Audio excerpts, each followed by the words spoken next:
이스라엘아 들으라. 우리 하나님 여호와는 오직 유일한 여호와이시니 너는 마음을 다하고 뜻을 다하고 힘을 다하여 내 하나님 여호와를 사랑하라.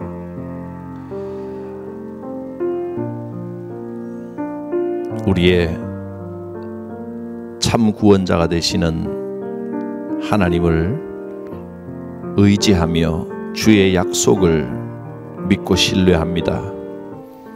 오늘 우리에게 말씀하시는 이 말씀을 마음에 새기고 순종함으로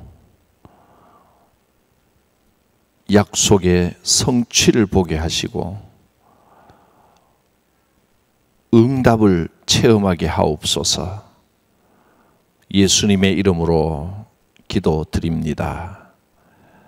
아멘.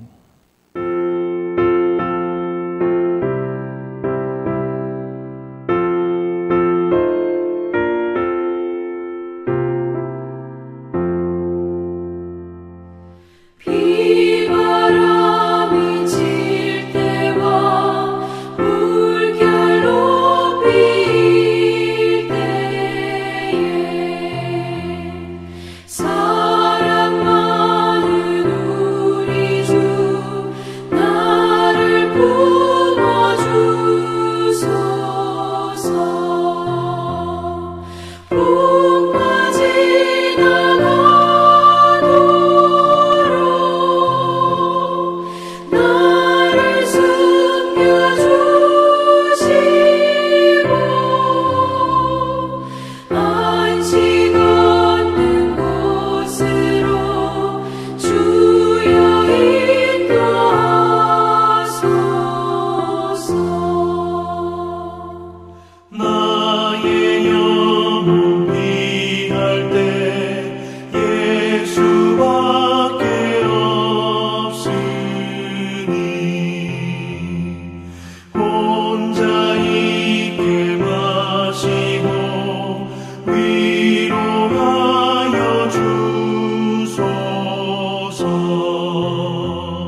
하나님의 말씀은 신명기 14장입니다. 14장 1절과 2절 말씀을 읽겠습니다. 너희는 너희 하나님 여호와의 자녀이니 죽은 자를 위하여 자기 몸을 베지 말며 눈썹 사이 이마 위에 털을 밀지 말라. 너는 내 하나님 여호와의 성민이라. 여호와께서 지상 만민 중에서 너를 택하여 자기 기업의 백성으로 삼으셨느니라. 아멘. 자, 오늘은 이제 신명기 14장을 살펴볼 것입니다. 신명기 11번째 시간 14장에서는 거룩법을 말씀합니다. 거룩에 관한 법. 거룩법은 이스라엘과 이방인을 구별시켜주는 기준입니다. 너희는 하나님의 백성이므로 거룩한 백성이기 때문에 이것을 지켜야 한다. 거룩법은 이것을 지켜서 거룩해진다? 그렇진 않습니다. 지켜서 거룩해지는 게 아니라 거룩한 백성은 이미 거룩한 백성이 지켜야 할 규칙, 규례, 이게 거룩법입니다. 이미 거룩한 백성인 겁니다. 1장 1절의 시작부터 이렇게 말씀합니다. 너희는 1장 1절 어떻게 시작했습니까? 너희는 1장이에요. 14장 1절부터 시작부터 이렇게 시작했습니다. 너희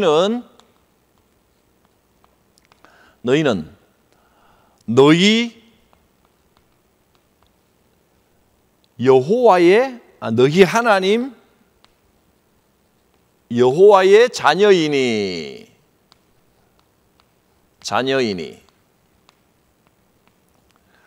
그러니까 이렇게 지키면 하나님의 자녀가 되는 게 아니고 이미 하나님께서 자녀 삼아 주신 겁니다.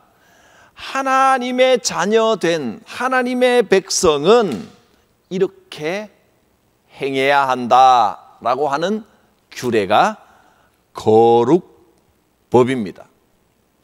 그러니까 이방인들과는 하나님 자녀가 아닌 사람들과는 다르게 행동해야 된다는 겁니다. 너희는 하나님 여호와의 자녀이기 때문에 이렇게 거룩하게 살아야 한다. 그 내용을 보면 음식에 관한 법, 어떤 건 먹어도 되고 어떤 건 먹으면 안 되고, 또 출산, 아기를 낳고 나면 어떻게 해야 되고, 질병, 어떤 병에 걸린 사람은 가까이 하면 안 되고, 또 죽음과 관련된 사체를 만지면 안 되고, 이런 등등등등의 내용들이 나옵니다. 이스라엘의 세계관을 담고 있습니다. 거룩법이 그냥 어떤 기준으로 이 거룩법을 정해놨느냐. 여기에 이스라엘 백성들이 보는, 그러니까 성경이 보는, 하나님께서 백성들은 이런 방식으로 세계를 해석하고 세상을 바라봐야 된다라고 하는 어떤 그 기준, 그게 여기에 담겨 있는 겁니다. 거룩법에는 단순히 그냥 낱개로 이것도 지키고 저것도 지키고 그러면서 산발적으로 법을 막 흩어놓은 게 개별적으로 막 그냥 아무렇게나 준 게 아니고 하나의 어떤 원칙이 있겠죠. 기준이 있겠죠.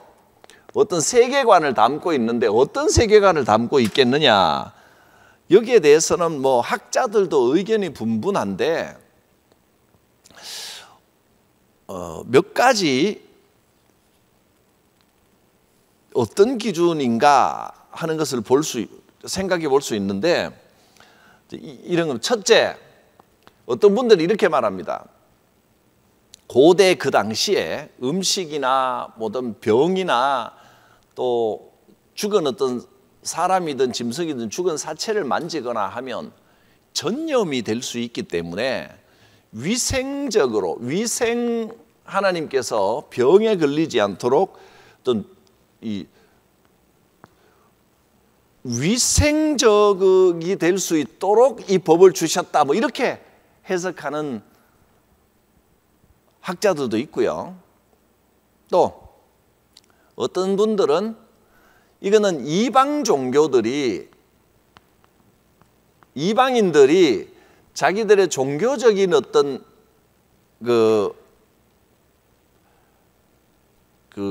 종교적인 관습으로 하는 어떤 행동들, 여기 지금 나와 있듯이 뭐 머리를 민다거나 눈썹을 뭐 민다거나 뭐 또는 뭐 몸에 뭘 새긴다거나 이런 것들을 너희는 하지 마라, 이방 종교와 구별되도록 하려는 것이 아닌가, 뭐 이렇게 보시는 분들도 있고, 뭐 둘 다 어느 정도 일리가 있습니다.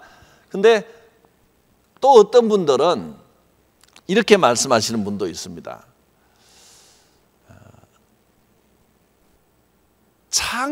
하나님께서 이 땅을 창조하신 어떤 원리, 창조의 원리를 담고 있다, 이 거룩법이, 이렇게 해석하는 분도 있습니다.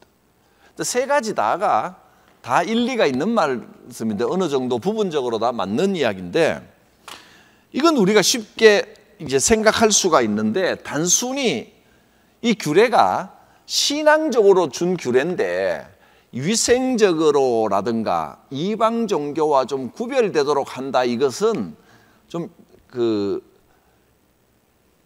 이 성경이 말하는 더 깊은 어떤 세계관을 담고 있다기보다는 일반적으로 인류학을 연구하는 학자들이 일반적으로 생각할 수 있는 부분, 그 해석인데, 이런 면이 있긴 하지만 너무 일반적이고, 그러니까 일반 종교학적인 인간적으로만 해석하는 부분입니다. 이게 담겨 있긴 하지만 이게 다가 아니고, 저는 이 창조의 원리를 담고 있다라고 하는 해석이 의미가 상당히 있는 것 같습니다.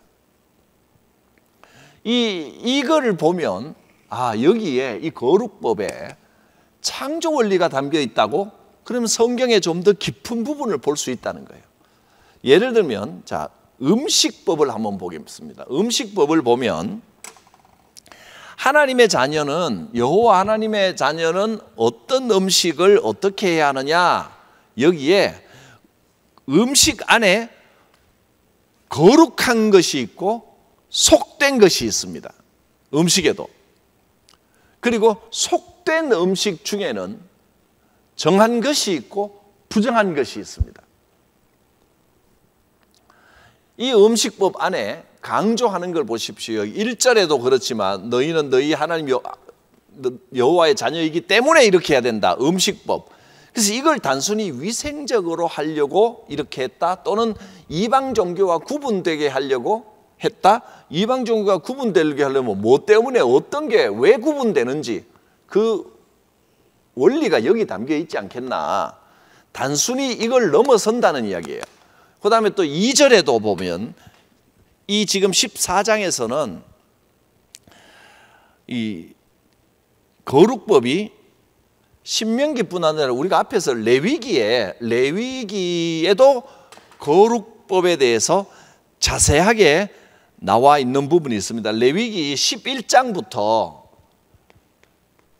22장까지 여기에 이 거룩법이 상세히 나와 있는데, 이것을 신명기에서는 요약해서 그 의미, 원리를 말씀해 준다라고 하는 것을 볼 수 있습니다. 여기에 상세히 나와 있는 부분들을 지금 신명기 14장에서 간단하게 요약을 하면서 처음부터 왜 이 거룩법을 지켜야 하는가? 이게 강조되고 있는 겁니다. 왜 지켜야 된다고요? 너희가 하나님의 자녀이기 때문에 하나님의 원리를 하나님께서 원하시는, 하나님께서 운영하시는 세상 원리, 하나님의 원리를 따라야 한다. 또 2절에도 너희는 너희 하나님 여호와의 성민이다. 거룩한 백성이다. 성민. 이런 말이 나와 있고요.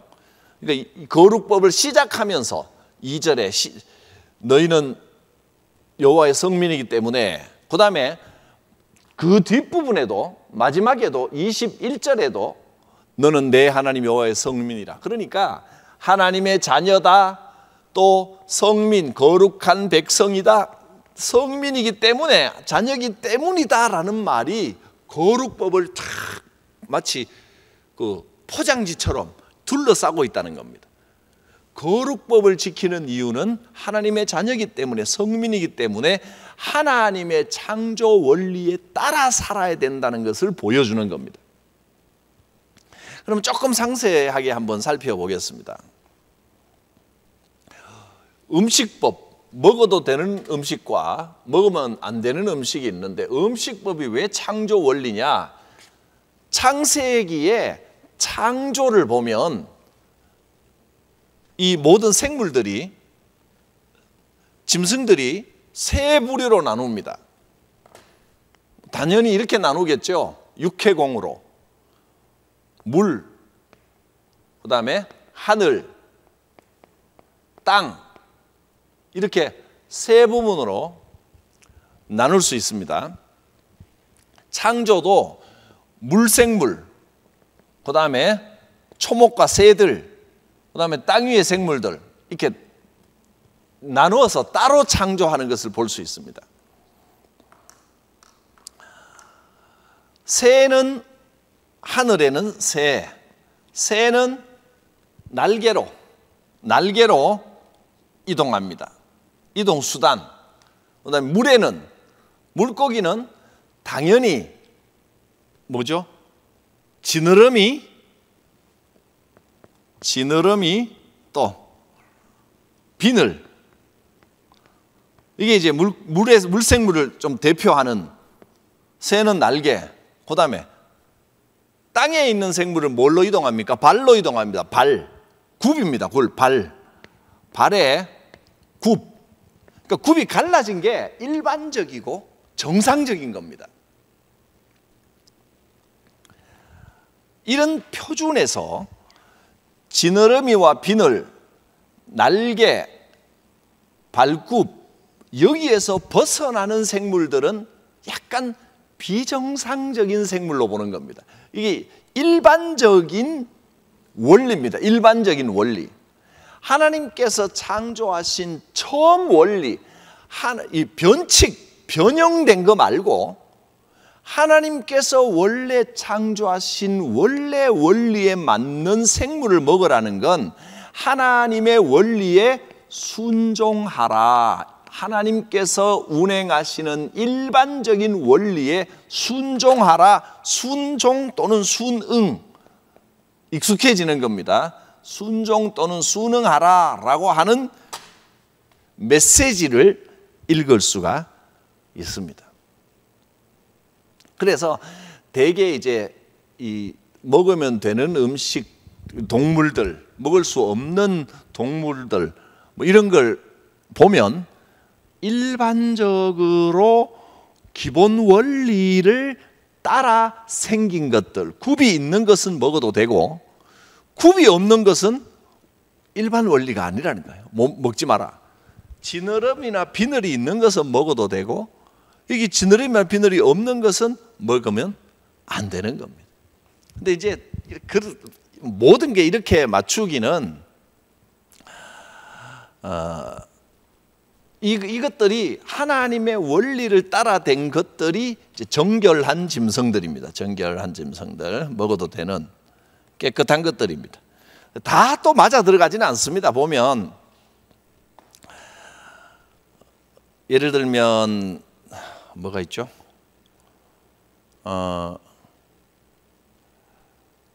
토끼, 낙타 이런 것들은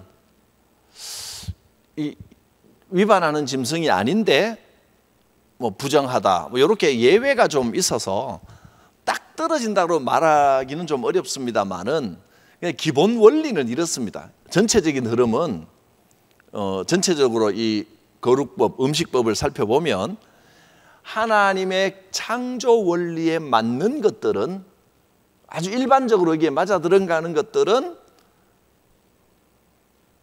정결하다. 하나님의 기본 원리에 순종하는 것들, 순응한다라고 하는 메시지를 담고 있다. 이렇게 보여집니다. 그 외에 이제 예외적인 부분들은 조금 더 깊이 좀 묵상하고 그 해석을 해내야 되는데 그건 뭐 명확한 정답이 있는 게 아니라서 여러분이 한번 그 어떤 이유인지 생각을 좀 더 해보시면 좋겠습니다. 자, 그 다음에 계속해서 나오는 부분들은 거룩법은 음식만이 아니고 먹는 것만이 아니고 밑에 이제 쭉 나오죠. 14장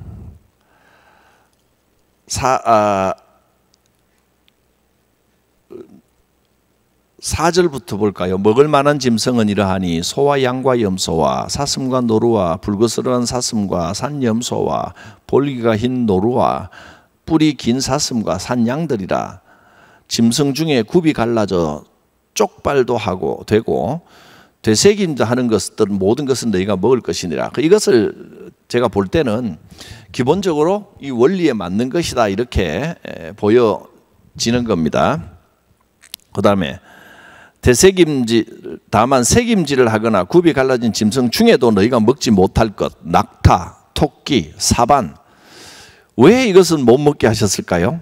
낙타하고 토끼하고 사반은 거기까지는 제가 명확하게 해석을 잘 못하겠다라는 말씀을 드립니다. 그러니까 여러분들이 이거는 왜일까 한번 혹시 좋은 답을 아시는 분은 저한테 알려주시면 고맙겠습니다. 8절 돼지는 굽이 갈라졌는데 새김질을 못함으로 부정하다. 그래서 이런 것들은 돼지고기는 먹지 말라. 그래서 지금도 유대인들은 돼지고기를 먹지 않습니다. 되새김질을 안 하는 짐승이기 때문에 그렇다 하는 겁니다.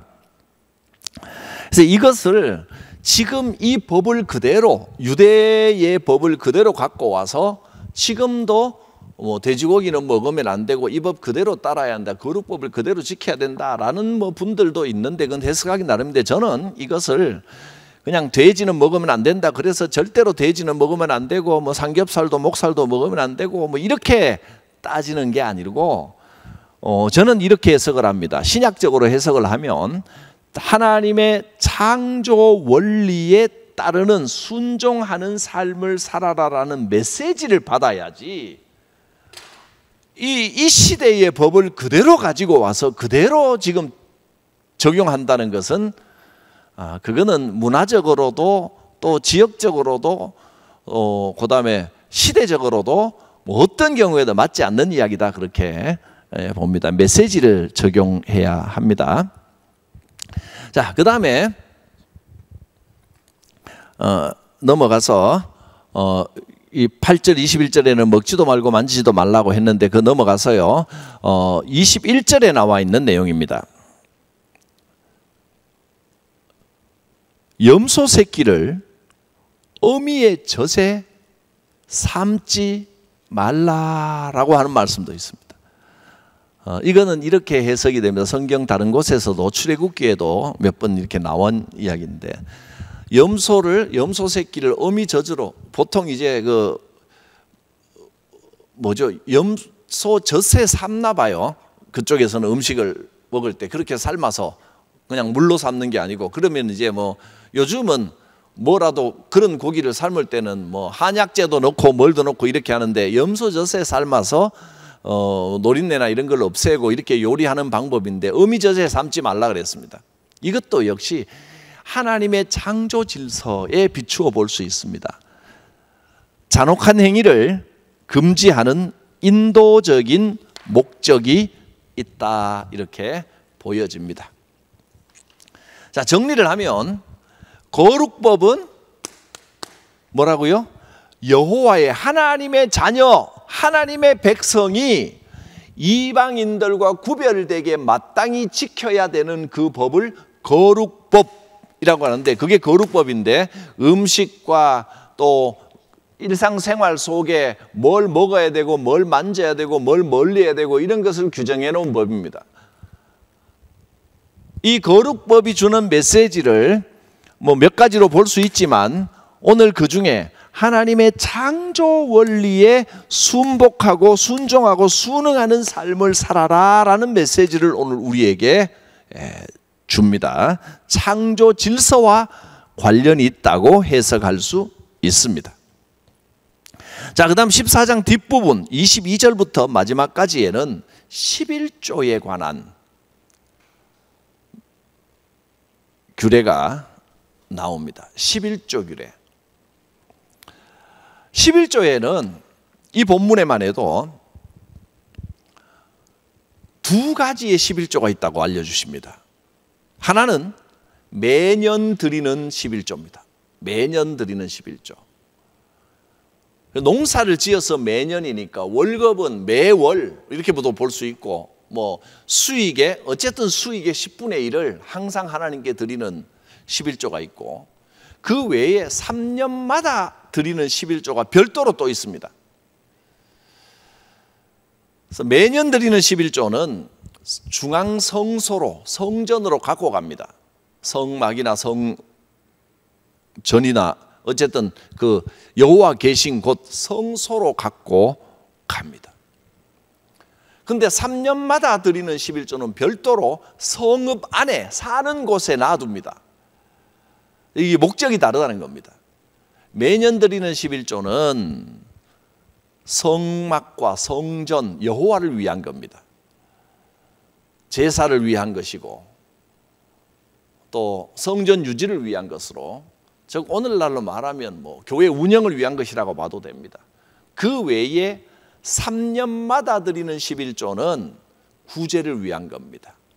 구제만이 아니라 레위인을 위한 것. 레위인은 백성들이 레위인 성막을 돌보는 일에 헌신하도록, 그 일만 하도록 하나님이 정해놓으신 그 레위인들을 위하여 백성들이 그 돌보는 것, 그 레위인을 돌보는데, 또 나그네와 고아와 과부, 어려운 이웃들을 위한 구제를 위한 일에 사용하도록 하는 11조가 별도로 있었습니다. 이 두 가지 11조를 내야 됩니다. 11조는 왜 하느냐? 이것은 하나님 나라 백성의, 그 언약 백성의 경제 원리를 말씀해 줍니다. 경제적으로 뭐 11조에 대해서 뭐 많은 분들이 그 구약 시대의 조세법이기 때문에 지금 그걸 할 필요가 있다 없다, 해야 된다 안 해야 된다, 뭐 여러 가지 이야기들이 해석들이 많이 있습니다. 대부분 이제 교회에서는 11조는 기본적으로 해야 된다, 하나님에 대한 믿음의 고백이다라고 가르치고, 또 뭐 어떤 분들은 저 기존 교회를 좀 벗어나는 분들은 11조는 할 필요가 없다, 그거는 오늘날에 뭐 그 우리가 지켜야 될 제도가 아니다, 오히려 안 해야 된다라고 하는 분들도 있고, 뭐 여러 분들이 있습니다. 그거는 이 11조는 단순히 그 우리의 재정에 얼마를 낸다 안 낸다 이런 차원을 떠나서 성경에서도 기본적으로 이 경제관이 하나님께 대한 신앙의 고백과 관련이 있다고 가르칩니다. 그래서 수확한 것 중에 10분의 1을 하나님께 드리는 것은 그냥 물질을 쪼개서 드리는 게 아니고, 11조는 하나님을 경외한다라고 하는, 하나님이 내 주인이십니다, 하나님을 경외한다는 표현이다, 이렇게 가르칩니다. 우선 23절을 한번 보겠습니다. 23절에 내 하나님 여호와 앞 곧 여호와께서 그 이름을 두시려고 택하신 곳에서, 이름을 두시려고 택하신 곳은 어디입니까? 성소입니다. 성막, 성전. 이런 의미에서는 여호와의 이름을 기념하게 되는 곳, 오늘날은 예배당, 교회라고 해도 여기는 크게 틀리지 않을 것이라고 봅니다. 거기에서 내 곡식과 포도주와 기름의 11조를 먹으며 또 내 소와 양의 처음 난 것을 먹고, 11조를 가지고 와서 성전을 위하여 사용하고 여호와께 드리고 그것으로 함께 나누고 구제도 하고 서로 교제하기도 하고 이러면서 뭘 한다고 했냐면 내 하나님 여호와 경외하기를 항상 배울 것이니라. 11조를 드리면서 여호와를 경외하는 법을 배우는 겁니다. 저는 결론적으로 이것이 증명이 된다고 생각하는 게 11조를 하는 성도들을 보면 여호와를 경외하고 하나님을 높이는 방법을 배워갑니다. 여호와 경외하는 백성으로 변해갑니다. 여호와를 경외하고 신앙이 좋기 때문에 11조를 바친다 보다 저는 오히려 그 순서가 다르다고 생각합니다. 11조는 사실 10분의 1이 적은 금액이 아닙니다. 굉장히 큰 금액입니다. 인간적으로 생각해서 그 큰 결단 아니면 11조를 하는 신앙만 해도 대단한 신앙입니다. 절대 쉬운 일 아닙니다. 그러나 결단하고 내가 이것을 하나님의 것이다 생각하고 드려야지라고 한 달, 두 달, 1년, 2년 11조를 드리다 보면 신앙이 견고하여지고 정말 하나님을 경외하는 올바른 신앙으로 변해가는 것을 볼 수 있습니다. 근데 신앙생활 오래 하고 자기 나름대로 성경을 이렇게 해석하고 굳이 11조가 옛날에 조세제도인데 이것을 지금 드려야 되냐 말아야 되냐 뭐하러 그러느냐 그거 옳지 않다라고 하고 11조를 거부할 때 정말 하나님께서 내 위에 계시고 내가 여호와를 경외하며 여호와께서 내 삶을 이끌어 주신다는 그 믿음의 고백이 점점 희미해지고 흐려지는 것을 볼 수 있습니다. 이건 분명히 증명이 됩니다. 여러분 다른 사람 볼 거 없이 여러분 자신의 삶과 혹시 가까이에 있는 누구라도 한번 여기에 대비해 보시기 바랍니다. 성경 말씀 그대로입니다. 11조를 하면서 뭘 한다고요? 여호와 경외하기를 배운다 그랬습니다. 틀림없는 말씀입니다. 11조를 하면 여호와 경외하는 마음이 그런 어떤 신앙의 모습이 내 삶 속에 자리 잡는 것을 볼 수 있습니다. 그래서 11조를 하면 본인 신앙에 유익이 됩니다. 돈에 묶이지 않고 여호와께서 나를 지켜주시고 인도해 주신다는 믿음의 고백이 되고 하나님을 높이는 믿음의 고백과 삶의 고백이 자연스럽게 이루어지는 것입니다. 저는 이것이 11조의 의미의 핵심이라고 믿습니다. 신명기는 11조를 통하여 여호와 경외하기를 배우게 된다 이렇게 가르쳐 주셨습니다.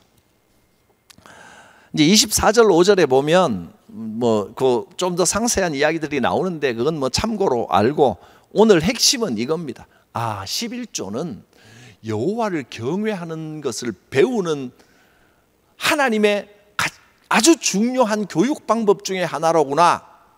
이것을 기억하시기를 바랍니다.